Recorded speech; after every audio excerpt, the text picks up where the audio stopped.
La civilización del petróleo ha comenzado su ocaso. Después de impulsar durante siglo y medio el desarrollo del capitalismo y la sociedad de consumo, hoy es la principal causa del cambio climático y el calentamiento global, provocando grandes sequías, hambrunas e inundaciones y la desaparición de miles de especies vegetales. El agotamiento del petróleo y la búsqueda de nuevos yacimientos están impulsando guerras devastadoras y nuevas formas de colonialismo que acechan las reservas argentinas con técnicas de extracción más contaminantes y peligrosas que las convencionales y que denominan fracking.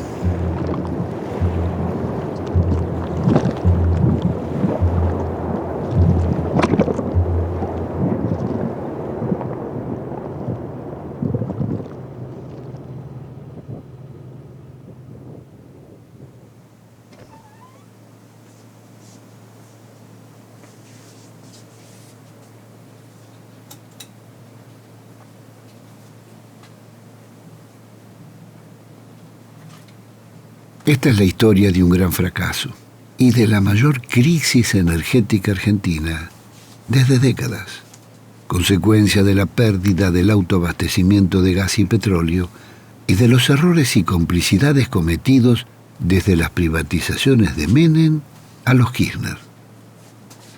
Para enfrentar la crisis, en lugar de recuperar las concesiones e impulsar el desarrollo de las energías renovables, el gobierno optó por la más contaminante y costosa de las explotaciones petroleras, la fractura hidráulica o fracking. YPF, nuestra energía, la de todos los argentinos. Por eso, a continuación, escuchamos las palabras de nuestra presidenta, la de los 40 millones de argentinos, la doctora Cristina Fernández de Kirchner.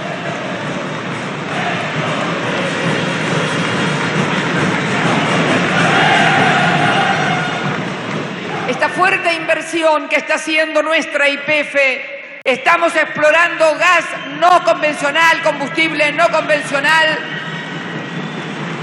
por primera vez aquí en Chubut.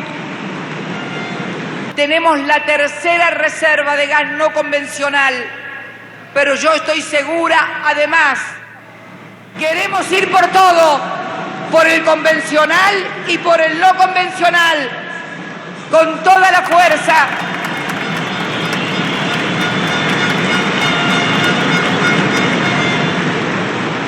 Equipo de trabajo del Pozo 914, comiencen la perforación.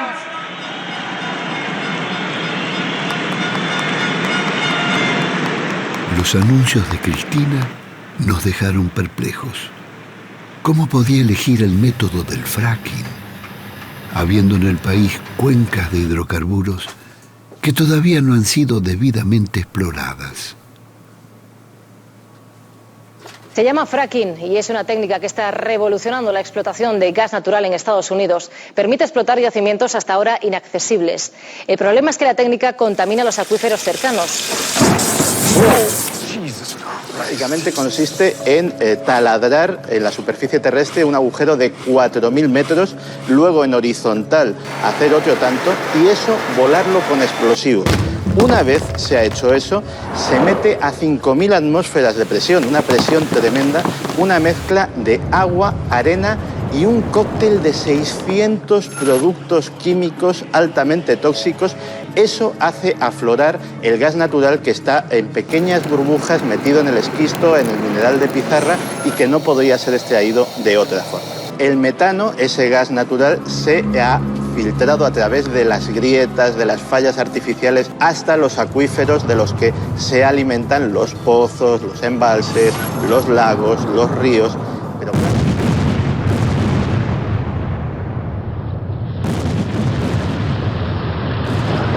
El fracking es una técnica equivalente, en pequeña escala e invertida, a la megaminería a cielo abierto. Las explosiones se realizan en el subsuelo y tarde o temprano las napas de agua terminan contaminadas. ¿Por qué decías que esto es la guerra del fracking, que parece exagerado? ¿Por qué? Porque es un capítulo de la gran guerra del petróleo mundial. La decisión de hacer fracking en Estados Unidos detiene la ampliación de sus invasiones a otros pueblos. Ah, muy bueno. ¿Dónde? Es decir, y por ejemplo, Afganistán, por ejemplo, Irak, posiblemente Nigeria y la guerra del Darfur.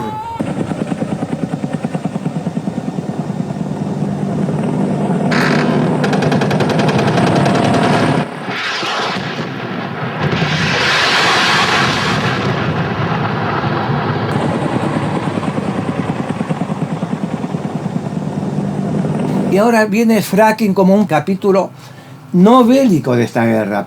En Estados Unidos hay una decisión, no podemos o no conviene invadir Irán, hagamos fracking, necesitamos asegurar nuestra independencia petrolera, le llaman ellos.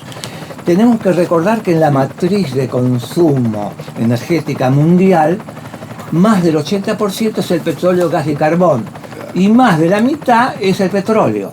Pero veamos los efectos colaterales del fracking en el subsuelo. El caso típico es Estados Unidos. En 2/3 de su desarrollo de los estados norteamericanos, en más de 35 estados, ya hay un desarrollo en el subsuelo que parece que ha habido una guerra, parece que estamos en una posguerra, está todo destruido, las aguas contaminadas, el metano escapándose por grietas a la superficie, incendios, terremotos. En el mes de julio hizo un pozo gigante y una población de 285 habitantes tuvo que disparar.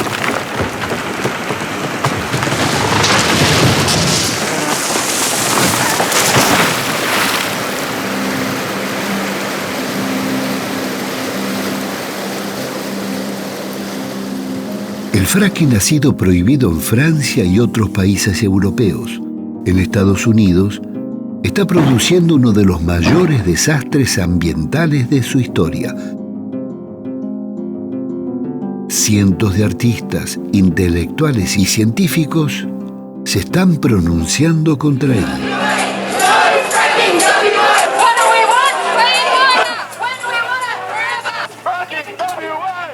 Haciendo memoria, el fracaso petrolero comenzó en 1992 con la privatización de YPF. La soberanía, para nosotros esto también desde la soberanía es importante porque esto va a evitar el éxodo y el despoblamiento, va a permitir la inversión y la reconversión económica de Santa Cruz. Creo que desde hoy el petróleo pasa a ser de las provincias, YPF pasa a ser una empresa que cotiza en bolsa, que va a tener inversión privada y el dinero que de esto surja es de los jubilados. Miles de millones de dólares pasan del patrimonio del Estado a los jubilados, así que no es más... Las bellas palabras escondían algunos de los actos más infames que el Parlamento haya cometido. Con sobornos y falsos diputados, se votaron las privatizaciones de YPF y Gas del Estado, las dos mayores compañías argentinas. El país perdía las empresas que más habían invertido en su industria y obra pública. Los jubilados y trabajadores serían estafados. Jamás les entregaron las acciones que les correspondían, ni les pagaron sus utilidades.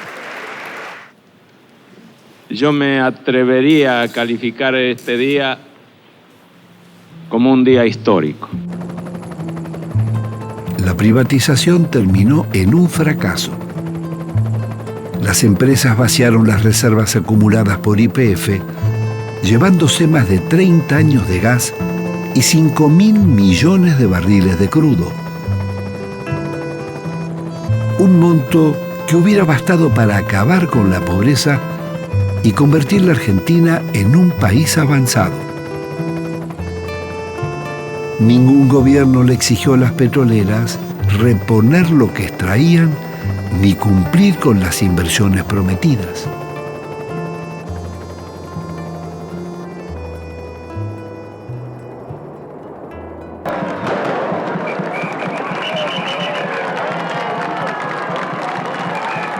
La política energética de Néstor Kirchner fue una permanente improvisación.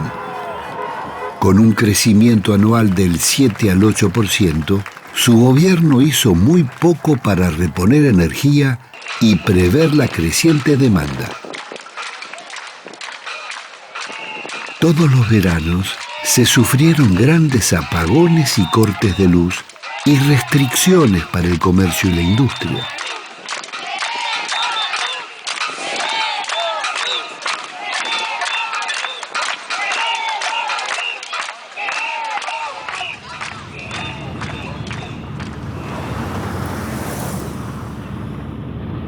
En vez de exigirle a las petroleras cumplir con las inversiones y reponer lo que extraían, Néstor Kirchner autorizó prolongar las privatizaciones de Menem por otros 25 años, incluyendo Cerro Dragón, el principal yacimiento del país. La política kirchnerista fue tan irresponsable que le permitió a Repsol girar al extranjero el 95% de las ganancias de YPF a cambio de comprar la cuarta parte de la empresa. YPF terminó vaciada. ¿Qué tal, Víctor? ¿Qué tal? ¿Cómo estás? Muy bien. Muchas gracias.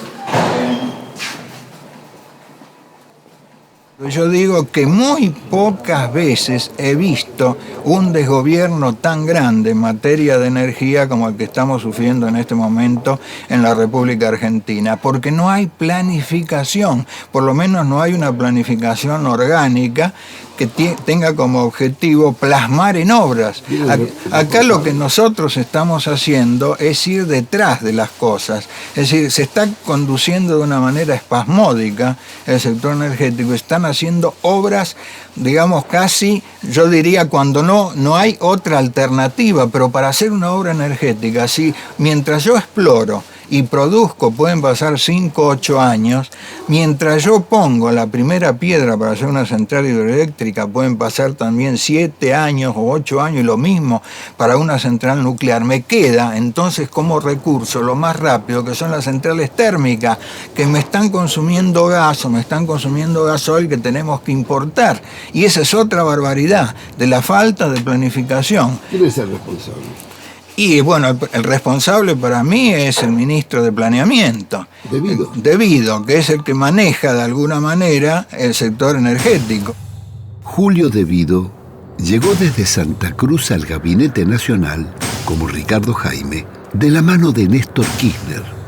Desde entonces, sigue siendo el responsable del Ministerio de Planificación, del que dependían la Secretaría de Energía, la de Transporte y la de Minería. La obra pública y los sectores estratégicos quedaron bajo su órbita. Frente a la crisis energética, Cristina Kirchner decidió expropiar solo el 51% de YPF, equivalente al 16% del mercado. Y el modelo además que hemos elegido no es un modelo de estatización, que quede claro, porque seguimos conservando la forma de sociedad anónima. Es difícil aceptar que quien va a reestructurar o llevar a buen puerto esto es el ministro responsable de planificación que piloteó 8 años de desastre y vaciamiento energético en la Argentina. Entonces lamento también que creo que no se van a aceptar modificaciones al articulado, pero acá hay un límite. El límite es que todavía no conocemos cuál es la política energética que va a desarrollar el gobierno nacional. Se declara de utilidad pública y sujeto a expropiación el 51% del patrimonio de YPF, Sociedad Anónima. Tiempo.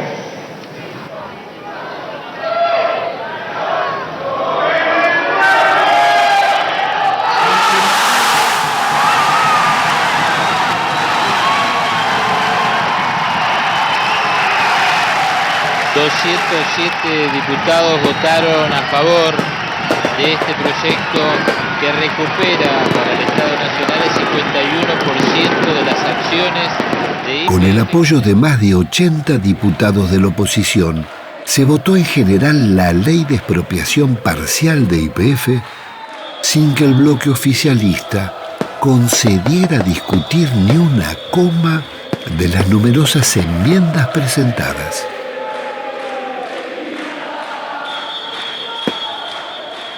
La fiesta y las bengalas duraron poco.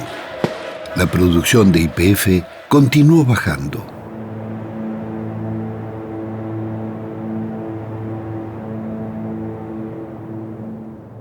La reducción de las reservas mundiales llevó a las transnacionales petroleras a disputar el yacimiento Vaca Muerta en Neuquén, uno de los más ricos del mundo. El gobierno decidió asociarse con Chevron, ex Standard Oil de los Rockefeller. Era como hacer una concesión a vida con el mismo diablo o con el Departamento de Estado americano. El argentino Miguel Galuccio, gerente en Londres de Schlumberger, especialista mundial en fracking, sería el nuevo presidente de YPF.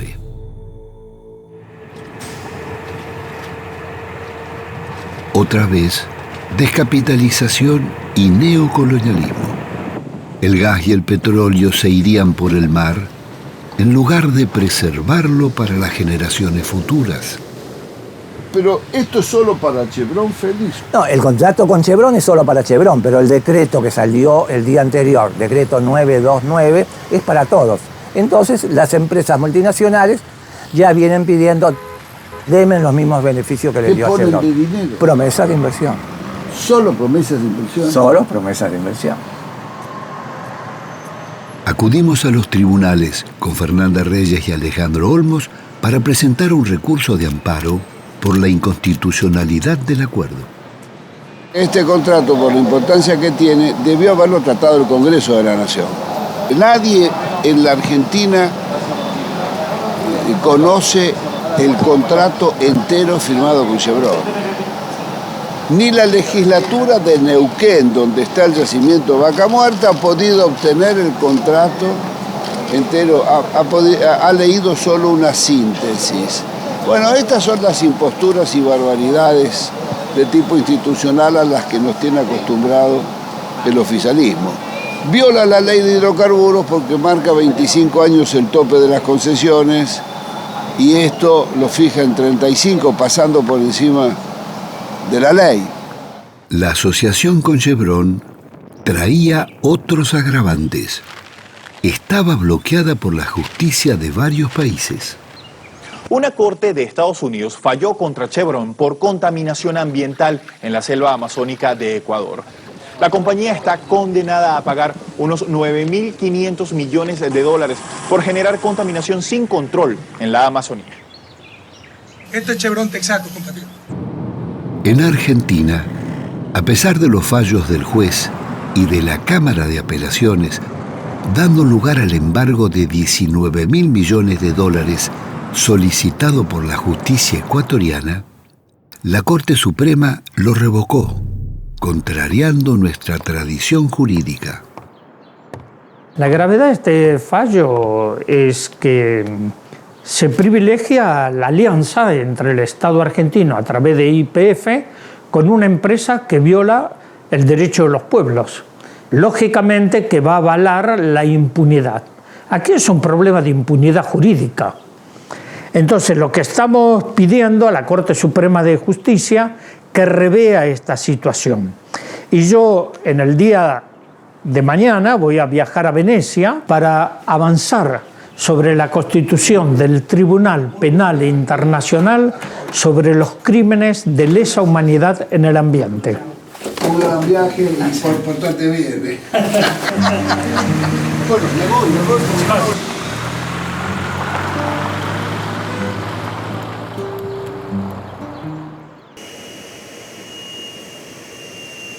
Viajamos a Neuquén con Félix Herrero y Maristela Esbampa para conocer los yacimientos donde se están instalando estos pozos.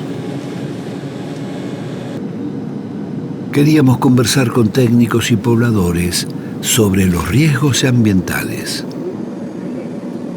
¿El fracking sería tan rentable como afirmaban? La primera charla que tuvimos fue con Santiago Benotti.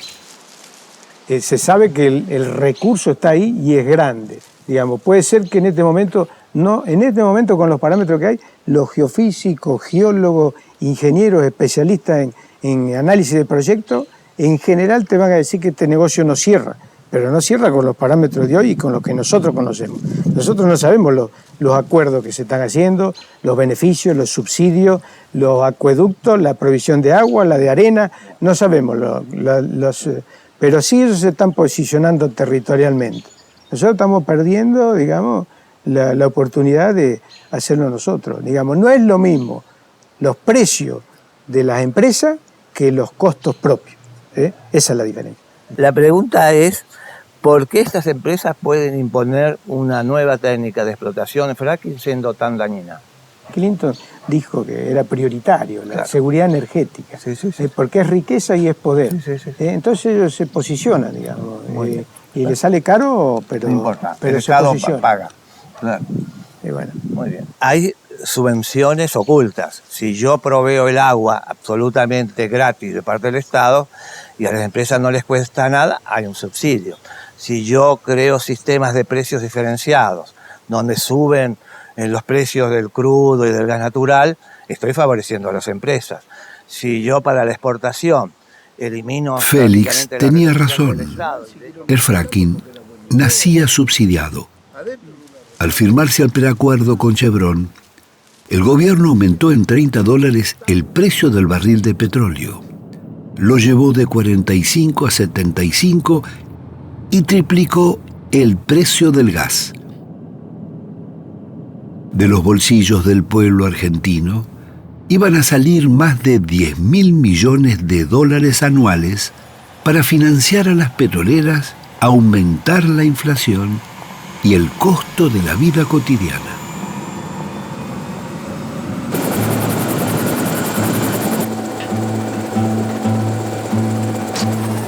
Estábamos volando hacia la región de Vaca Muerta, una de las grandes cuencas de gas no convencional del país, que atraviesa de sur a norte la provincia de Neuquén. Su potencial económico es de varias veces nuestro PBI, pero su rentabilidad aún no está probada. Las picadas y caminos de las petroleras, uniendo cientos de pozos, dibujaban una cuadrícula en el desierto y se perdían hacia el horizonte. Y los clústeres son una cantidad de equipos perforando al mismo tiempo. Eso es lo que está arreglando YPF con Chevron, con Exxon, no sé, con Apache, con Pan American, con los ingleses, ¿no es cierto? Perforar un pozo en Argentina cuesta por lo menos 4 veces más que en Estados Unidos. Te lo dicen todos los gringos, Históricamente, acá producíamos el petróleo a menos de $10 el barril.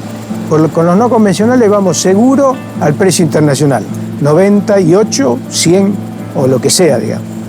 Todo eso encarece la industria nacional, encarece la energía, encarece los hogares, la industria se hace menos competitiva, la población se hace más pobre.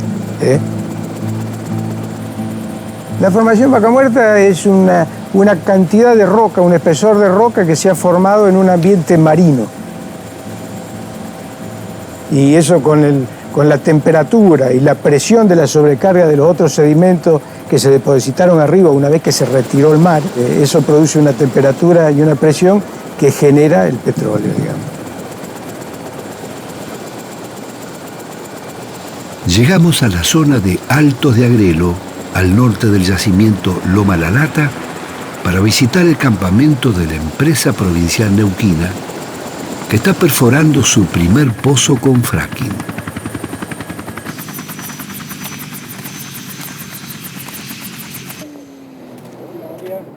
Pino, gustazo, Por otro lado, yo soy un ex IPFiano de la IPF de la vieja IPF.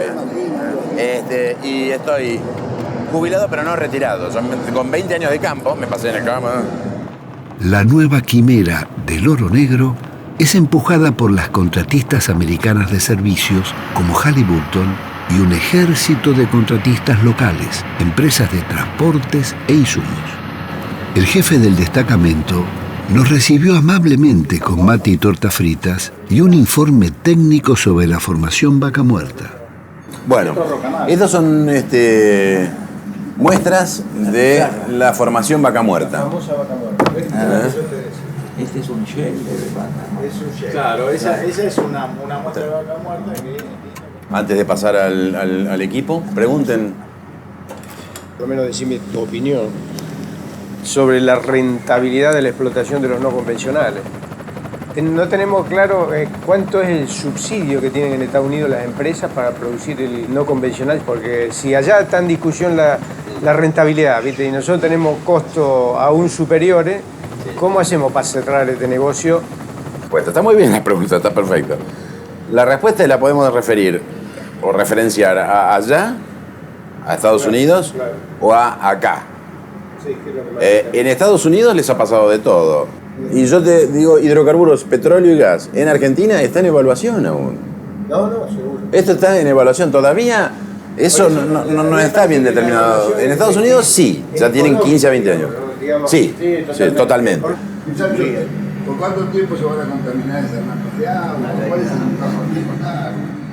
Sin agua y sin parar o llegar a disminuir sensiblemente el calentamiento global y la emanación de gases de efecto invernadero, estamos recagados.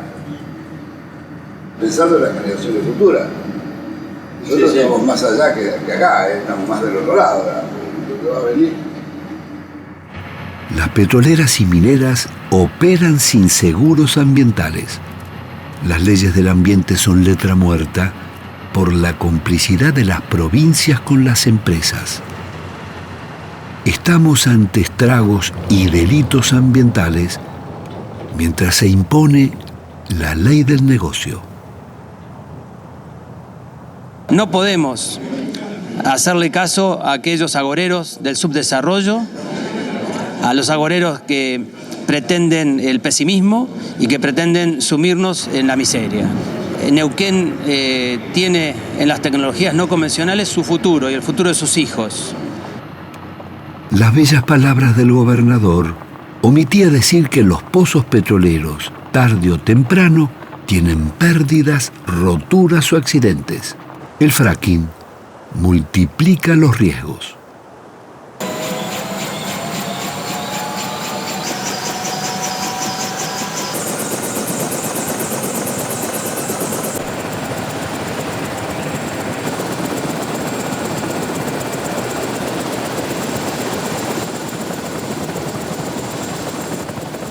Los sistemas hídricos, los acuíferos, humedales y ríos subterráneos son redes que se intercomunican y pueden ir de una región a otra.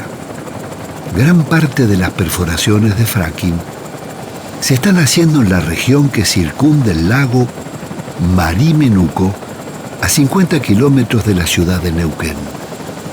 Es el gran reservorio que la abastece de agua potable y permite el riego de los famosos viñedos y chacras frutales. La petrolera americana Apache ha perforado decenas de pozos en las márgenes del Río Negro, de donde obtienen el agua gratis.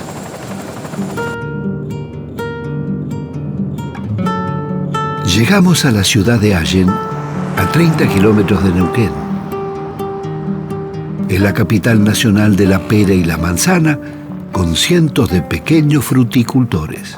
Por ahí es bueno recordar que Allen es la localidad que tiene mayor cantidad de productores en todo el Alto Valle. Sí. Aproximadamente 300 productores y efectivamente hay sobre todo plantaciones de peras. Bueno, esta es una chacra de 20 hectáreas netamente de pera. Tiene 5 variedades, si no me equivoco. Sí, 5 variedades. Tiene William, Packard, Danjou, Beau Reboz y una pera que se llama Winter Butler. La zona donde estamos es la principal productora del país. ¿Principal productor en cantidad o calidad? En calidad y en cantidad. Más que Italia. En pera sí. Tenemos otro tipo de clima y otro tipo de condiciones, ¿no? Somos Argentina el principal productor de pera, y la pera Williams no tenemos competencia en el mundo. Desde el año 2000 que somos productores orgánicos también, aparte de hacer un sector en convencional. Y lo empezamos a hacer por una cuestión de tratar de dejar algo mejor hacia nuestros hijos, ¿no? Que son la generación que nos sigue. Entonces empezamos con la producción orgánica, la cual nos gusta mucho. Cada vez nos gusta más y uno aprende muchas cosas. En definitiva, cuando esto empezó era todo orgánico, ¿no? Porque convengamos que los chacareros abusan de los agroquímicos también, de manera muy salvaje.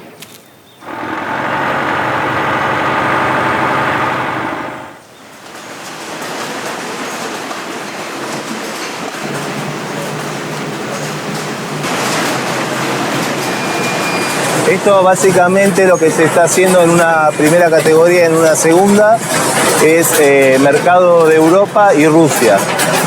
En pera no tenemos competencia, en manzana sí se ha limitado el mercado por la competencia chilena que es fuerte, sí.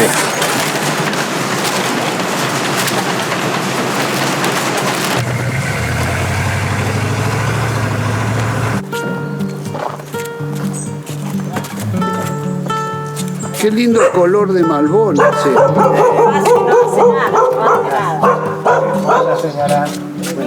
Uy, señores, ¿y esta fiera qué es? Ah, es su perrito, ¿cómo le va? ¿Cómo le va, don Alfredo? Acá hemos venido a invadirlo. ¿Qué tal? Mi padre llegó en el 27 aquí. Italiano. Italiano. Y mi madre criolla, de origen vasco. Vino como encargado así de una chácara de un diputado nacional que vivía en Buenos Aires, porque él era jardinero. Fue 2 años jardinero que allí fue donde nacimos 3 de nosotros. Yo nací ahí al pie de la ruta. Hacelo más cortito. Bueno. Y mi padre después, mientras estuvo ahí de encargado, fue emparejando esas 6 hectáreas que había comprado, que era todo ahí campo bruto. Era el páramo, no había nada. Sí. ¿No? Lo único que había era la casa y el tinglado. Él me mostró una foto, esto arranca en 1935, ¿no? Fíjense. Bueno, yo nací en Allen, y una de las cuestiones más paradójicas es quizás que, bueno, desde hace varios años trabajo, investigo sobre todo lo que tiene que ver con extractivismo, megaminería, ahora explotación de hidrocarburos no convencionales.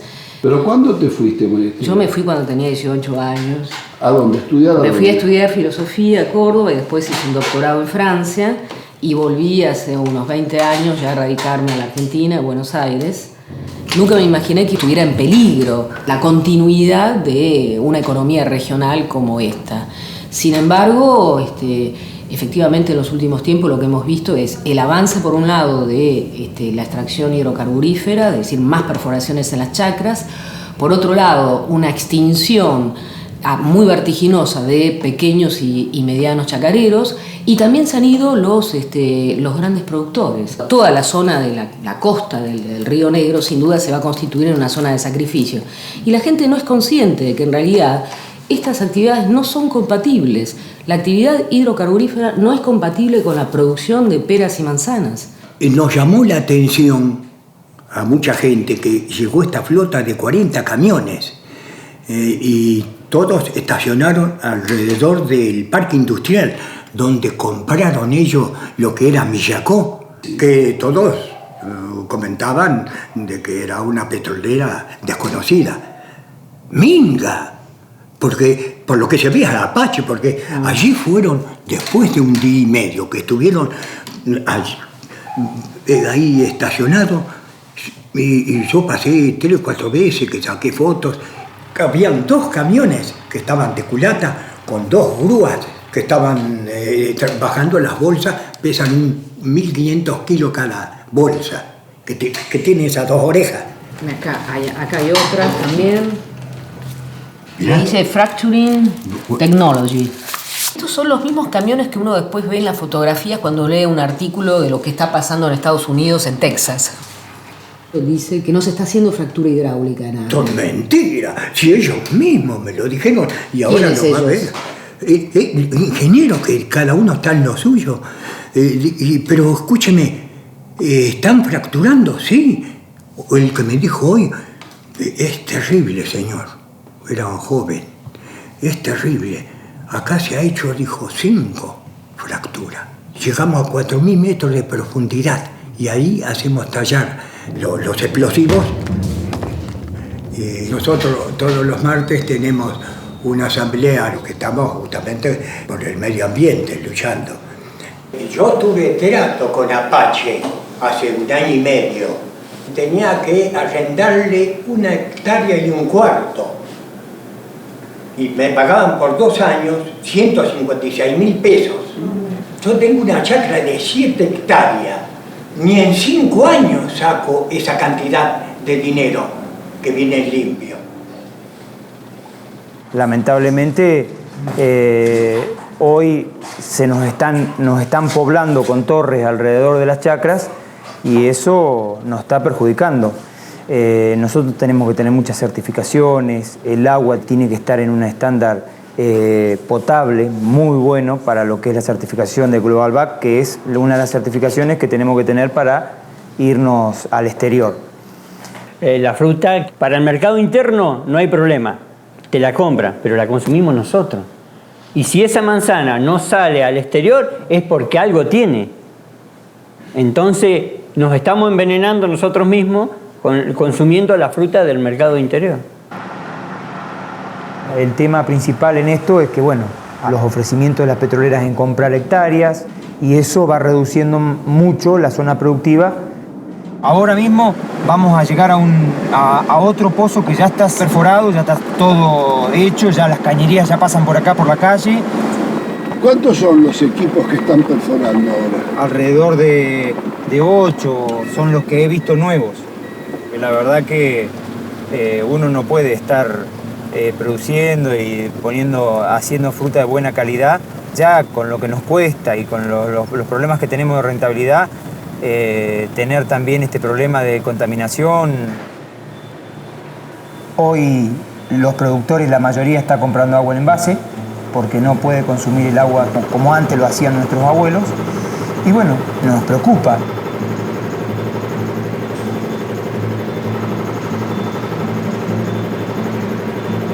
La imprevista visita puso en descubierto que la petrolera inyectaba, junto a los millones de litros de agua, toneladas de sustancias radioactivas y químicas que hasta hoy se han negado a declarar cuáles son.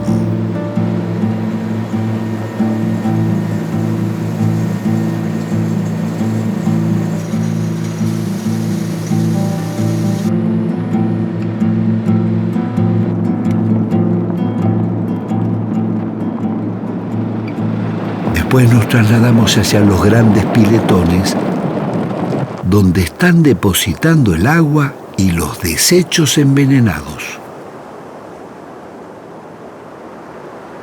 Acá se ha detectado contaminación de benceno y tolueno y otros químicos que son volátiles y son cancerígenos. Y en estos piletones traen la tierra, digamos, que extraen el lodo que sacan con los fluidos de los pozos de petróleo y lo vienen a poner acá.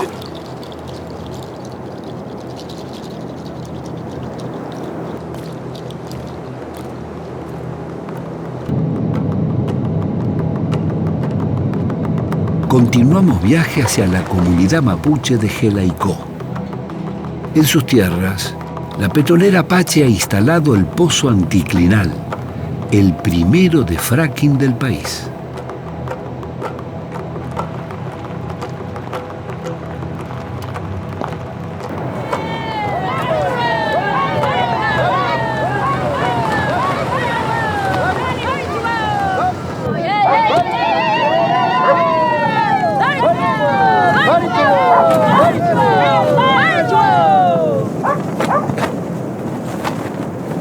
Mari Compuché, bienvenidos a Territorio Mapuche. Mi nombre es Raúl Ñancu, pertenezco a la Confederación Mapuche y bueno, también acompañamos a la comunidad en la resistencia al fracking. Es una preocupación para nosotros este nuevo método de explotación petrolera y bueno, por eso es muy saludable que hayan podido venir al lugar a conocer este conflicto, ¿no? Y quisiera que contaran un poco eso, qué es lo que conversaron cuando se sentaron cara a cara con la empresa. Nosotros decidimos hacer una movilización, tomar a la empresa y preguntarle qué tipo de pozo, qué es lo que estaban haciendo. Nosotros queríamos saber qué es lo que estaban haciendo. La empresa vino acá, se sentó con nosotros y nos ofrecía 13.000 pesos para que nosotros estemos callados. Nosotros no podíamos saber nada de qué ellos hacían, qué tipo de pozo, qué tipo de químico usaban. Dijimos que no íbamos a aceptar 13.000 pesos, era a cambio de nuestra vida, era nuestra vida lo que estaba en juego, no 13.000 pesos. Y que nosotros no íbamos a aceptarlo. ¿Ustedes denunciaron a las petroleras? Y nosotros, quizá la comunidad ha sido por todo esto, lo de la conquista y todas estas cosas, nuestros ancianos no denunciaron enseguida. Ellos ahí tenían ese miedo de no reclamar, de no decir nada, porque sí iba a venir la policía, iba a venir la gendarmería que existía en ese tiempo, venía y lo sacaba. Tenían miedo en que los sigan matando, en que los sigan torturando. Y de ahí lo sacaron hace más o menos 100 años atrás.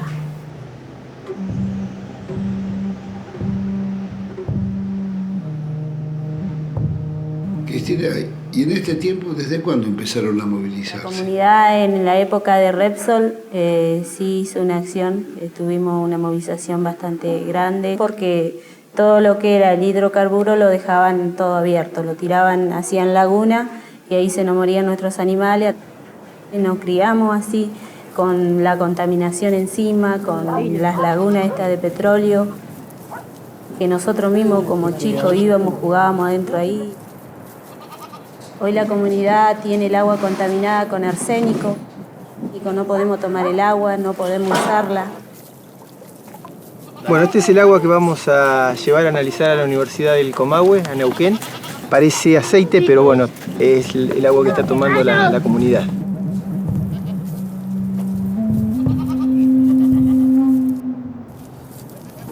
¿Qué es lo que anda pasando con el rebaño, Villar? Y bueno, es que se hinchaba la cabeza, todo así, se le murieron algunas chivas. Porque se hinchaba la cabeza, no comían, no podían tomar agua. ¿Por el agua contaminada? Por el agua contaminada, sí, porque cuando llegamos a la cordillera, a los pocos días nomás empezaron a morir. ¿Y esta es la misma agua que toman ustedes? Y sí, cuando no tenemos agua, sí tomamos esta agua.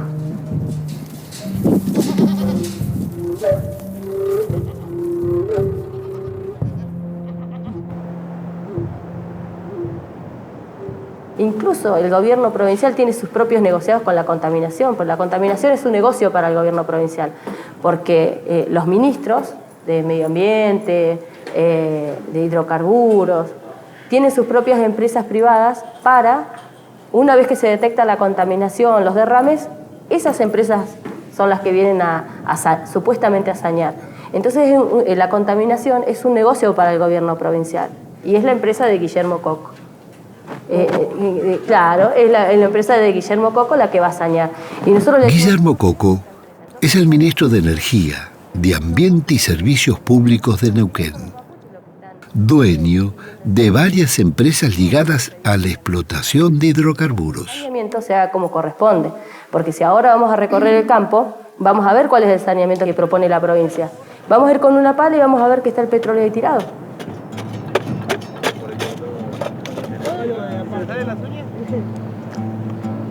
Cambia de color.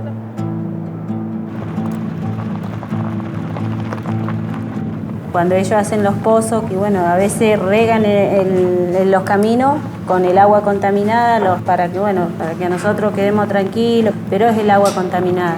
Después, cuando hay problema con las cañerías, siempre hay derrame de hidrocarburos, de gas. Las cañerías estaban a la intemperie, al costado del camino y sin ninguna protección. Finalmente, llegamos al pozo anticlinal.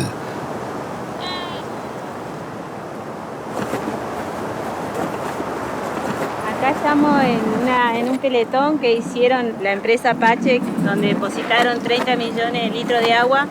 Bueno, esto lo hicieron en el tiempo verano, cuando la comunidad estaba en la veranada. Ellos aprovecharon esos 3 meses para hacer este pozo no convencional hace 2 años. El agua lo traían del acuífero de Zapala. Y bueno, los pozos, como se ven, están allí. Allí hay uno, allá hay otro. Tenemos que caminar más para allá. No se veía torre de perforación ni despliegue de grandes equipos. El pozo de fracking, una vez que se pone en funcionamiento, queda reducido a este pequeño aparato computarizado que regula la extracción de gas. Estaba cercado y bajo el control de cámaras de video conectadas a los depósitos de la batería de Apache a pocos kilómetros del pozo. Un equipo de bombeo enviaba permanentemente el gas.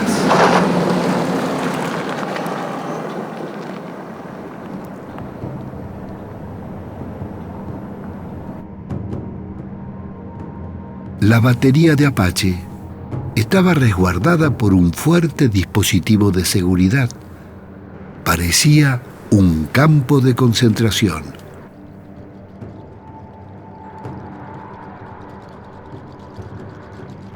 ¿De quiénes querían defenderse? ¿De los pocos habitantes de Jelaicó?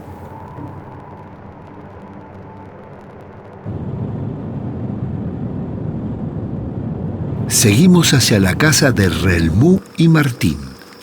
Nos mostraron imágenes de la represión que sufrieron al querer desalojarlos de sus tierras porque resistían la instalación de otro pozo. Apache ha perforado decenas alrededor de su casa y ahora quiere instalar uno con fracking.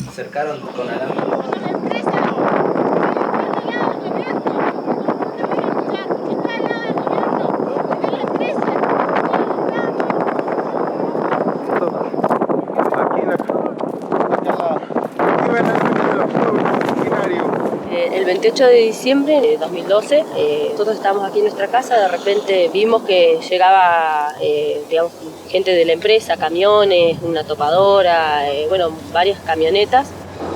Se movilizó alrededor de 100 efectivos policiales, un camión de bomberos, una ambulancia. Cuando nosotros éramos, 10 personas acá, y totalmente desmesurado y fuera de cualquier contexto, porque esta persona cuando llegó al lugar empezó a decirnos que nosotros usurpábamos este espacio, que si la tierra era nuestra teníamos que presentarle la documentación de que éramos dueños titulares de las tierras, pero nosotros no estamos desde el 2006. Tenemos toda una historia detrás, no creo que nadie esté a la altura y tenga los fundamentos para decir que nosotros somos usurpadores de un espacio. Que no tengamos la documentación es un problema del Estado, que ha negado siempre nuestros derechos sobre este lugar, pero nosotros siempre vivimos acá. No es la primera vez que hemos sido encausados, hemos pasado por 2 juicios penales por defender este territorio. En los 2 juicios se nos acusó de usurpación, de turbación a la posesión. Los 2 juicios salimos sobreseídos, absueltos. Pretendían ingresar por la fuerza al lugar. Nos dijeron que si nos resistíamos iban a utilizar la fuerza pública. Y nosotros le dijimos que no iban a poder entrar, que nosotros estábamos con nuestros hijos, en ese momento nos tomaron de sorpresa, éramos pocos. Y cuando no quisieron retroceder y ya veíamos que la topadora nos pasaba por encima, comenzamos a arrojarles piedras para que se fueran. Y en el medio de esto quedó esta señora que nosotros no sabíamos quién era. En un momento que no nos dimos cuenta nosotros, una piedra.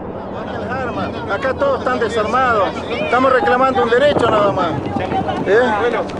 Bajen las armas, díganle al gobierno que venga, que baje urgente, que acá hay un derecho. Las poblaciones originarias estaban de pie frente al avance de las transnacionales. Meses atrás, en un referéndum realizado en la localidad neuquina de Loncopué, el 82% de sus 7.000 habitantes rechazó la instalación de una mega minera china a cielo abierto para extraer oro y cobre.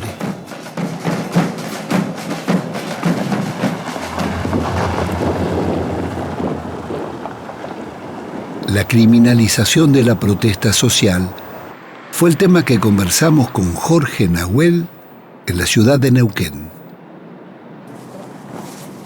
Toda esta política es aplicada desde un modelo que está sostenido y defendido por el gobierno nacional.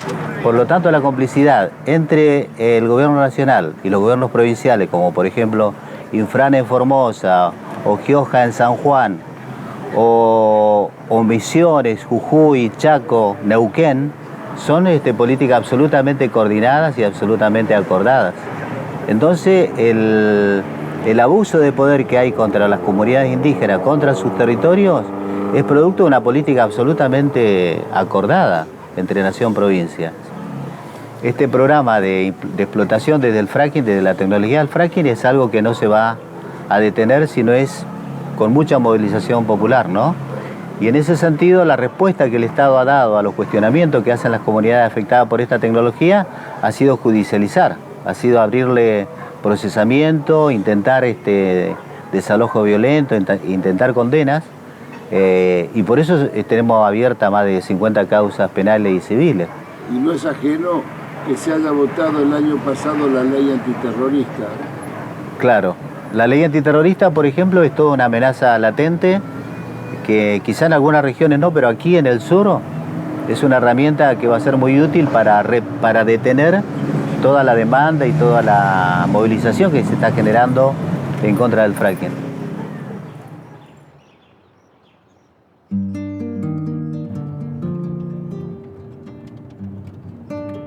En la ciudad de Zapala, la Asamblea del Agua viene defendiendo el gran acuífero subterráneo de aguas minerales. Tenemos una cualidad muy importante que la naturaleza nos brindó, nos ofreció, que es un acuífero. Un acuífero que está ubicado abajo de este territorio. Y este es el acuífero que está siendo utilizado por las petroleras, sería utilizado por las mineras también. Claro, se vendieron 30 millones de litros de agua, estimamos nosotros, para el primer pozo de gas, de fracking, que está ahí en la comunidad de Gelaico, en el campamento anticlinal. Nosotros presentamos un recurso de amparo, pero por la venta del agua, no por el fracking, ¿no? Y nos encontramos con que la justicia es cómplice de este saqueo del agua, de este saqueo del acuífero Zapala. No tiene en cuenta que de este acuífero vivimos los seres humanos, los vegetales, los animales. Por presentar el amparo, la jueza Ivonne San Martín les hizo pagar los costos judiciales a los defensores del agua, alegando malicia.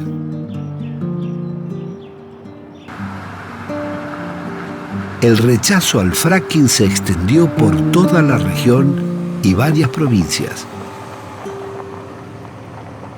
En la localidad de Cinco Saltos, en el Valle de Río Negro, la movilización de los vecinos, productores y ambientalistas lograron que el Consejo Deliberante lo prohibiera. El Consejo Deliberante de la ciudad de Cinco Saltos sanciona con fuerza de ordenanza prohibir la actividad de explotación y exploración no convencional de gas y petróleo, fracking en el ejido municipal. Semanas después, la intendenta vetó la resolución, pero los concejales la ratificaron y pudo consagrarla.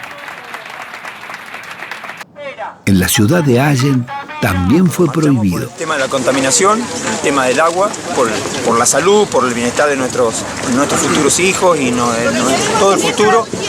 Sabemos que si nos contaminan las chacras, no nos queda nada. Ninguna petrolera nos va a venir a dar trabajo. Vecina, ahora se contamina. Vecino, ha sido aprobado por unanimidad.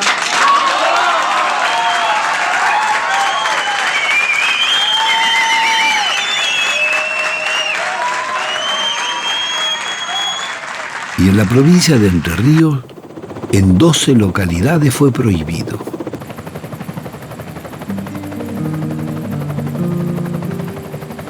La región mesopotámica es la otra gran reserva de petróleo y gas no convencional de la Argentina. Se encuentra debajo del acuífero Guaraní. Su explotación, con la técnica del fracking, terminaría contaminando las aguas y ríos de la mayor cuenca hídrica del país. Hoy en día, el fracking aparece precisamente como alimentando esta idea de que América Latina o Argentina en particular puede ser una potencia productora de hidrocarburos. Hay que acudir a la historia latinoamericana para ver que efectivamente esto ha dejado siempre de manera inevitable un saldo absolutamente negativo. Pero sin duda, el fracking o la explotación de gas no convencional abre a un nuevo ciclo de conflictos socioambientales, especialmente aquí en Argentina. Ambientalistas y organizaciones sociales y políticas de la provincia presentaron en Paraná y Concordia recursos de amparo para impedirlo. En 12 localidades, el fracking fue prohibido. Todos los pueblos de Entre Ríos toman agua de Napa y los pueblos entrerrianos tomamos agua del acuífero guaraní. Por lo tanto, la obligación entrerriana es superlativa en relación al resto de las provincias argentinas en defensa del agua dulce. La idea de esta movilización y todas estas actividades como el amparo que acabamos de presentar es tratar de frenar el avance de este proyecto en Entre Ríos. Entendemos que una vez que se establezcan las multinacionales es mucho más difícil poder sacarlas del territorio de un territorio provincial. Y estamos acá porque el tema es muy grave. El tema es muy serio porque existen riesgos severos de contaminación, existen riesgos severos de impacto ambiental, de contaminación del acuífero guaraní. Es el mismo acuífero que compartimos con Uruguay, con Paraguay y con Brasil. Es decir, esa es la importancia de este fenómeno, cuidar. Porque ese acuífero guaraní va a ser atravesado y corre el serio riesgo de ser contaminado, tanto por los tóxicos, por los químicos que van a ser inyectados en las profundidades, como por las grietas y las filtraciones desde los diques de cola que necesariamente son utilizados en la explotación de fracking. Bueno, vamos a elegir la sala laboral. Hay un historial de lucha en Entre Ríos y en eso ha dado una lección la Asamblea Ambiental de Gualeguaychú. Es decir, desde hace ya muchos años viene en su lucha con Bosnia y la contaminación del río Uruguay. Esta es una lucha de todo el país. El agua que pasa acá por Entre Ríos es el agua que terminan consumiendo en Buenos Aires, que consumen en Rosario o que consumen en el sur del país.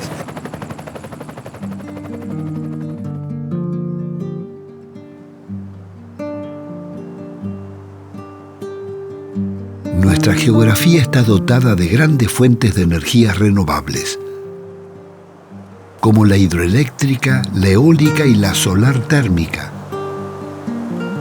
Pero el 90% de nuestra matriz energética se produce quemando gas, petróleo y carbón, que son las energías más contaminantes. Algunos sostienen que para enfrentar la crisis energética no hay otra alternativa que la explotación con fracking. Es absolutamente falso. Argentina tiene suficiente petróleo para cubrir sus necesidades, pero nunca tuvo grandes reservas para ser un país exportador como Venezuela. Las que tenía acumuladas se las llevaron las petroleras con la privatización y nunca las repusieron. Todavía el país cuenta con 25 cuencas sedimentarias, de las cuales solo se explotan 7. Las 18 restantes no han sido exploradas en profundidad, entre otras las del Chaco paranaense, las del centro y oeste del país y las cuencas oceánicas. Santiago, ¿todavía se puede extraer gas y petróleo en las cuencas convencionales? Hay posibilidad de encontrar recursos convencionales. Se debe volver a retomar los niveles de exploración que había con la YPF estatal antes de los años 90, cuando se descubría petróleo, que se hacían más de 120 pozos en promedio por año. Ahora en los últimos años se han hecho un promedio de 20 pozos exploratorios, entre comillas, decimos los técnicos, porque eran pozos más de desarrollo o cerca de los viejos yacimientos de YPF, que realmente pozos exploratorios que abriesen brecha a nuevas cuencas o nuevas áreas. Hay grandes áreas en el mar, de la misma manera que los brasileños han encontrado grandes recursos que le ha cambiado la historia, digamos, a través de Petrobras, su empresa estatal. Nosotros no necesitamos que sean altamente rentables, sino que nos ayuden a lograr el autoabastecimiento, digamos, y el control de la industria. De acuerdo a un estudio antiguo del año 1973 de Naciones Unidas, de un geólogo de las Naciones Unidas, hablaba de que los yacimientos del Mar del Sur podían ser superiores a los del Mar del Norte, que se habían descubierto 4 años antes. Si nosotros vemos el mapa del Golfo San Jorge, del mar argentino, tenemos que recordar que YPF desarrolló exploraciones en esta zona. Tan es así que contrató 2 plataformas submarinas, una llegó y otra no, la Liberación y la Mosconi. Y hizo análisis tanto en el Golfo San Jorge como en la zona de Tierra del Fuego. Pero esto se empalma con la posibilidad de las Malvinas. Las alternativas energéticas del país y sus energías renovables son tema permanente de estudio en nuestro Instituto de Propuestas.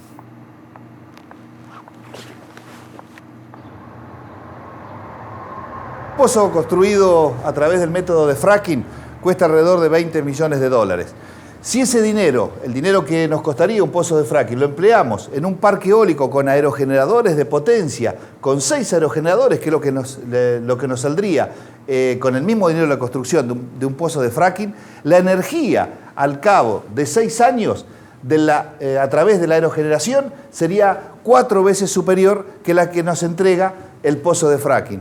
¿Qué sucede después de 20 años de que los molinos de vientos están entregando energía? El pozo a los 6 años se acabó y sin embargo los aerogeneradores, estos molinos de viento, siguen entregando energía. Al cabo de la vida útil, este parque eólico o estos aerogeneradores nos van a haber entregado 80 veces más energía que lo que entregó el pozo de fractura hidráulica. Eduardo, vos decías que el parque eólico es más rentable. Entonces, ¿por qué el Estado no lo hace? Bueno, los pozos de fracking obviamente son un negocio para las compañías petroleras, en cambio que los parques eólicos podrían ser desarrollados por pequeñas cooperativas, municipios o incluso hasta ONGs. Bueno, pero la gran paradoja que existe es que la Argentina tiene un gran potencial en energías renovables, en energías limpias, que se calcula es superior a las 3.000 plantas nucleares. Se va a poder hacer una sustitución importante de importaciones. Tenemos una planta productora muy importante en la provincia de Mendoza, hay otras plantas en la Patagonia y hay una red de proveedores que alcanza alrededor de 200 empresas, fundamentalmente pequeñas y medianas. Claro, además porque Argentina en la Puna de Atacama tiene junto con Chile uno de el foco principal de irradiación solar por metro cuadrado en el mundo.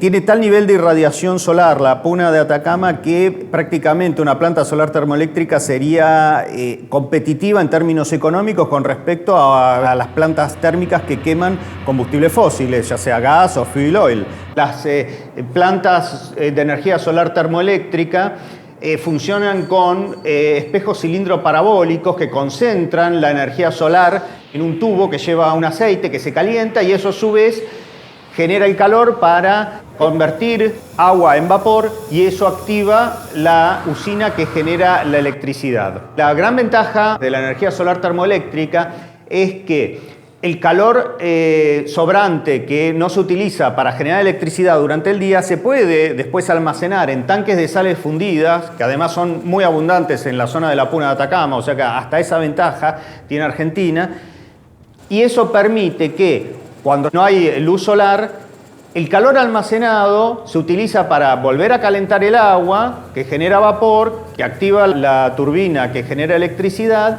y eso hace que no haya variabilidad, como pasa con la energía eólica, que cuando no hay viento no hay electricidad, o la energía solar fotovoltaica, que cuando no hay luz solar tampoco hay electricidad. En cambio, en la energía solar termoeléctrica es un circuito cerrado.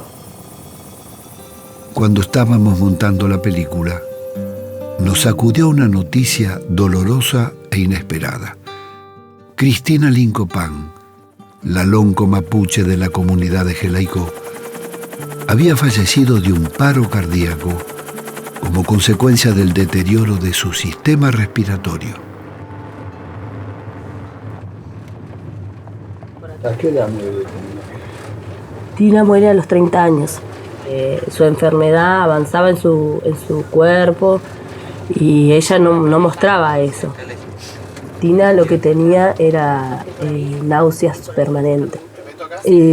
Tenía sus piernas muy hinchadas.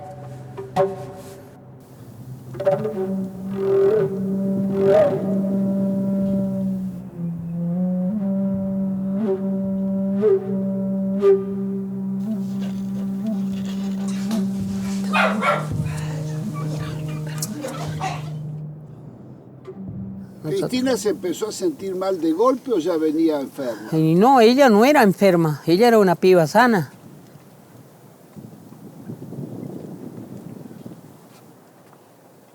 Porque si ella hubiera sido una piba sana, una mujer enferma, entonces los chicos tenían que haber salido enfermos algunos.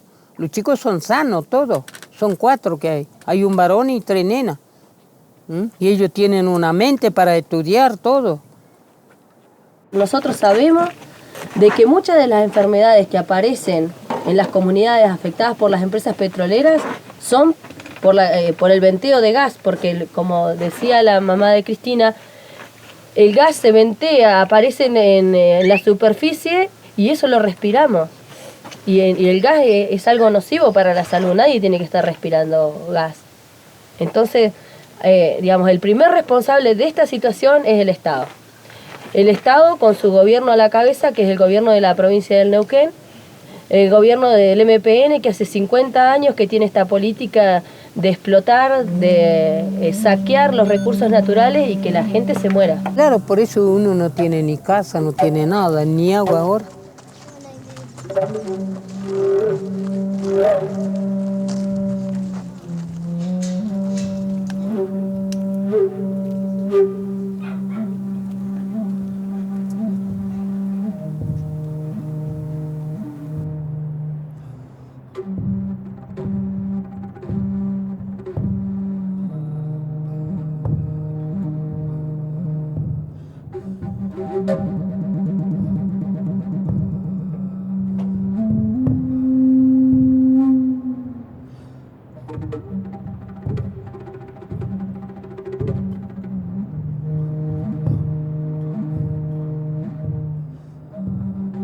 Siempre ella, como sea, llegaba. Recuerdo una vez que nosotros teníamos un corte acá y le avisamos a ella. Ella no tenía ni forma de venir nada y ella apareció caminando. Apareció caminando y bueno, se vino a quedar con nosotros, a acompañarnos, ¿no? Y nosotros hasta nos reíamos de ella porque decíamos, Tira, decíamos Tira, como que nos reíamos, digamos, de como que lo veíamos como una parte como loca y otra parte convencida, ¿no?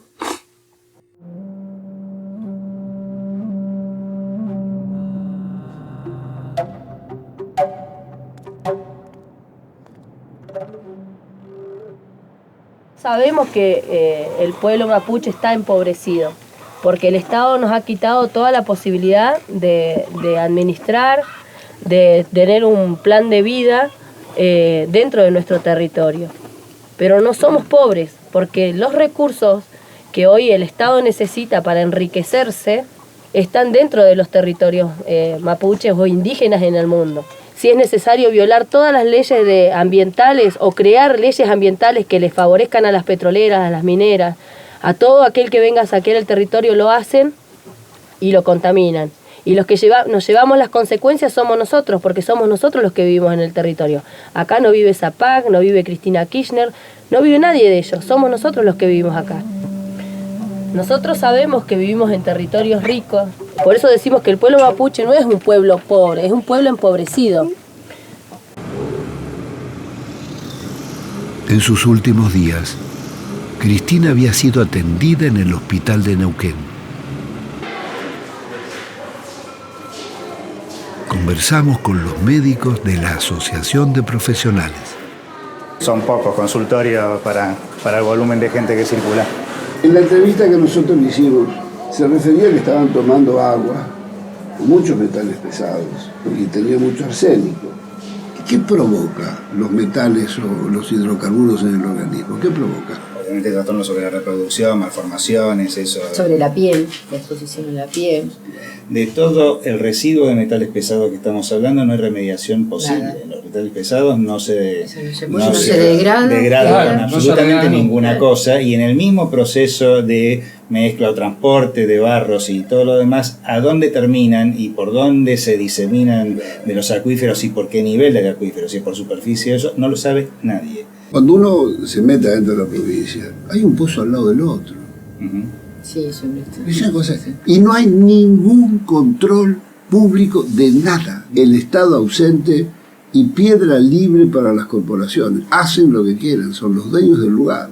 La imputabilidad de todo lo ambiental que tiene la industria está produciendo daños y todo es difícil porque no existen ya estudios. Es que no hay voluntad de que exista. Exactamente. Es una política, está en silenciar los efectos en la salud, los efectos en el agua, los efectos en el aire y en el organismo, no solamente de los seres, de las personas, sino también todos los animales. Los animales abortan, los alimentos, todo esto es una red. Y eso pasa en todos lados. Y las empresas monitorean el agua y los resultados de los monitoreos no son conocidos, no son difundidos, no se le entregan, digamos, a salud pública, ni se hacen públicos. Pero lo que es cierto es que no hay un estudio serio de impacto ambiental de lo que se hace. Y se deja las empresas de petróleo tienen una fuerte influencia en las universidades, que pagan cursos de posgrado, derivan sus fondos en las universidades ayudando, así entre comillas, ¿cierto? Pero eso hace que cuando este tipo de empresas, como los laboratorios de la industria farmacéutica en las facultades de medicina, van a hacer ese tipo de derivación de dinero, es porque alguna cuestión de tipo ideológico se está comprometiendo. El gran punto es si la investigación sigue siendo, como es ahora, una dependencia absoluta de los mecanismos que manejan el poder, llámese corporaciones petroleras, farmacológicas, que son los grandes negociadores del mundo, ¿no? Y que impactan claramente por ahí. Claro, agroquímicos. La investigación no puesta al servicio de la gente y obviamente, como bien decían recién, con una terrible dependencia de los factores que deberían ser regidores de esto, como las universidades, de un manejo económico donde ponen el dinero, desarrollan en los lugares de supuesta investigación y obviamente uno ya sabe que esa investigación es falsa. Recién cuando hablábamos de remediar, digamos, la remediación debería ser para aquello que es algo inevitable. Todo lo que se puede prevenir no debería ser remediado, debería ser prevenido. Este es el problema. Entonces estamos actuando 2 pasos atrás de lo que deberíamos actuar.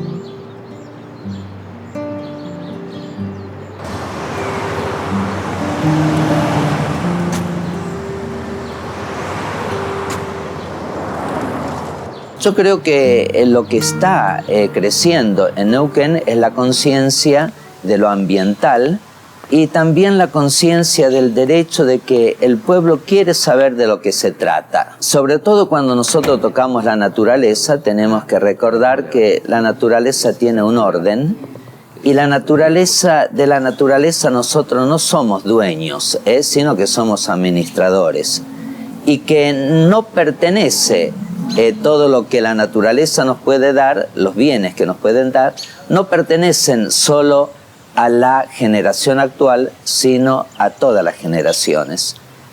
Hay asuntos que no se pueden arriesgar para nada. Por ejemplo, si yo corriese el riesgo de contaminar el agua, ahí el principio precautorio me dice que tengo que tener la absoluta, el 100% de seguridad de que no voy a contaminar. Quizás nos tengamos que replantear nuestro concepto de progreso. Hoy tenemos un concepto de progreso que está muy ligado a lo financiero, a hacer crecer lo que son las arcas. Y el concepto de progreso, sobre todo cuando se toca la naturaleza, para mí debe ser otro. Y debe ser un concepto de solidaridad intrageneracional y intergeneracional con las demás generaciones.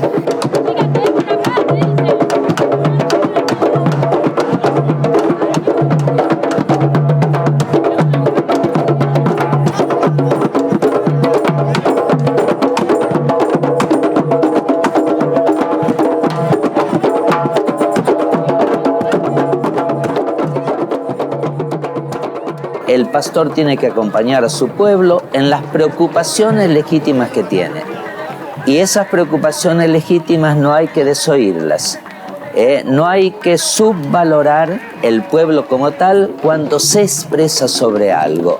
Pero la sensibilidad que tiene el pueblo nosotros la tenemos que respetar, la tenemos que acompañar para que no vayamos a dar pasos equivocados.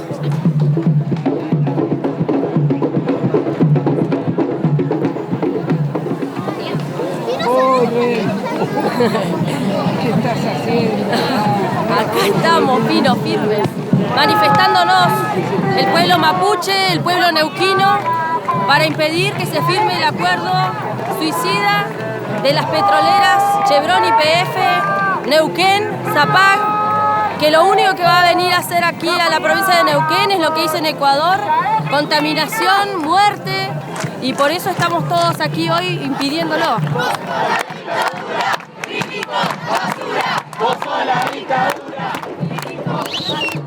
Porque están entregando exactamente de la misma manera que entregaron Repsol en el 2000-2001, este mismo partido político, y de la misma manera que entregaron siempre todas las riquezas neuquinas. Particularmente este convenio, porque se hace en Balda de Pueblo, se violan las normas provinciales. No queremos más el fracking, ni la contaminación.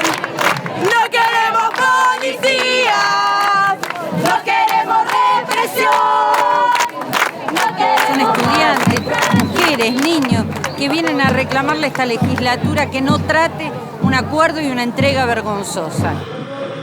No hay cesión de la soberanía. Entendemos claramente que esta ley que solicitamos se apruebe hoy está dentro del marco legal.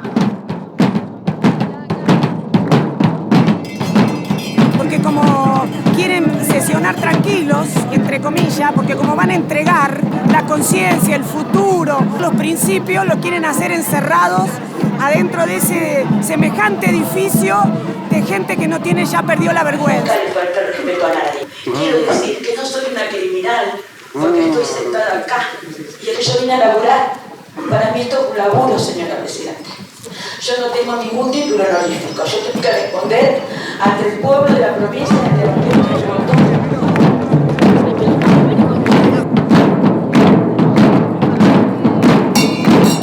¿Cómo termina esto, muchachos?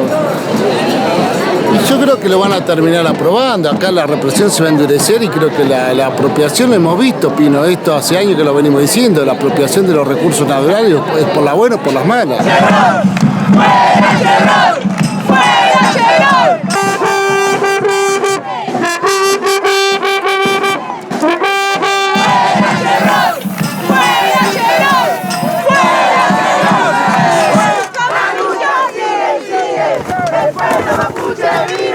¡La lucha sigue, sigue!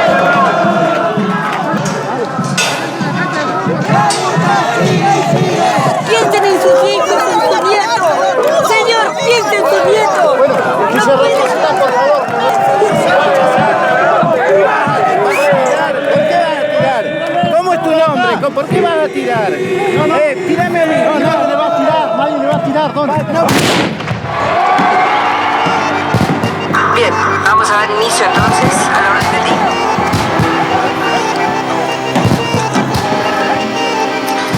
Punto número 1. Tratamiento en particular del proyecto de ley por el cual se modifica el régimen de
pero de alguna manera esa represión sacó a la luz toda esta farsa de democracia que nos toca vivir aquí en Neuquén, donde hay una cáscara vacía que se llama legislatura, que es una fuente de negociado, una fuente de corrupción, y solamente a través de ese mecanismo pudo haberse aprobado un convenio como el que se aprobó o se pretende aprobar ahora.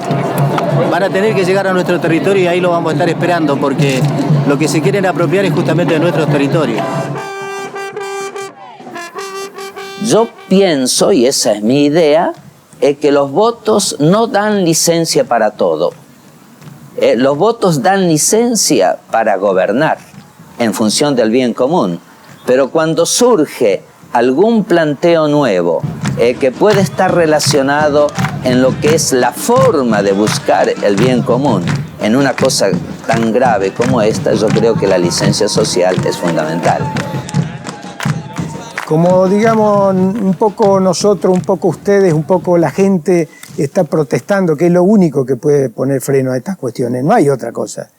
Nosotros no hemos podido controlar las empresas, no hemos podido controlar las inversiones, no hemos podido controlar las reservas, por eso perdimos el autoabastecimiento, no hemos podido controlar la cuestión ambiental, por eso hay un pasivo de miles de millones de dólares, y entonces podemos hacer leyes, podemos poner regulaciones, pero digamos, no puede alguien débil controlar a alguien fuerte. Si no tenemos nosotros el control de la industria petrolera, nosotros podemos hablar mucho de contaminación y de cuestión ambiental, digamos, pero digamos, vamos a tener graves problemas ambientales y además nos va a salir muy caro.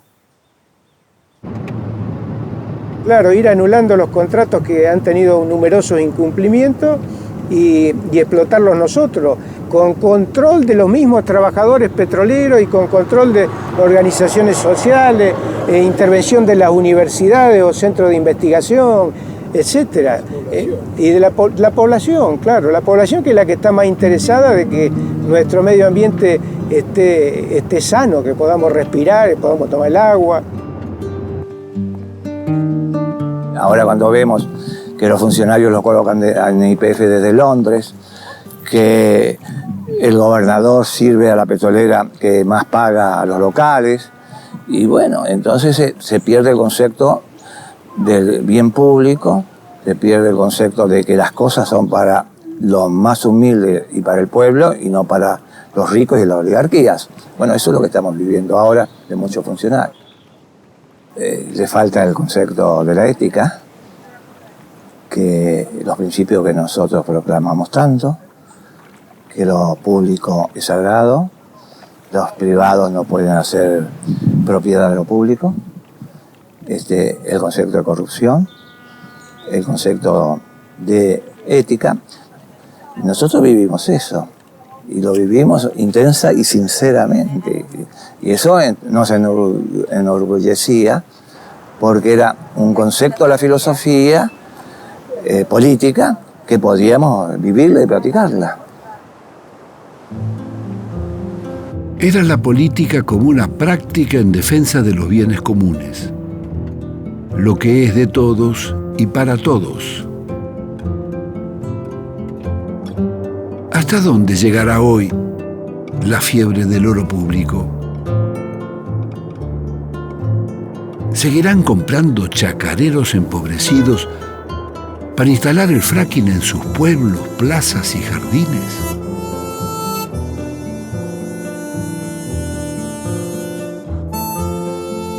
Seguramente lo harán si las poblaciones no se movilizan. Hay que aceptar que lo que más genera el cambio climático y el recalentamiento son los combustibles. La civilización del automóvil y el consumo ha convertido las ciudades en cementerios de vehículos y grandes basurales que son un foco permanente de contaminación.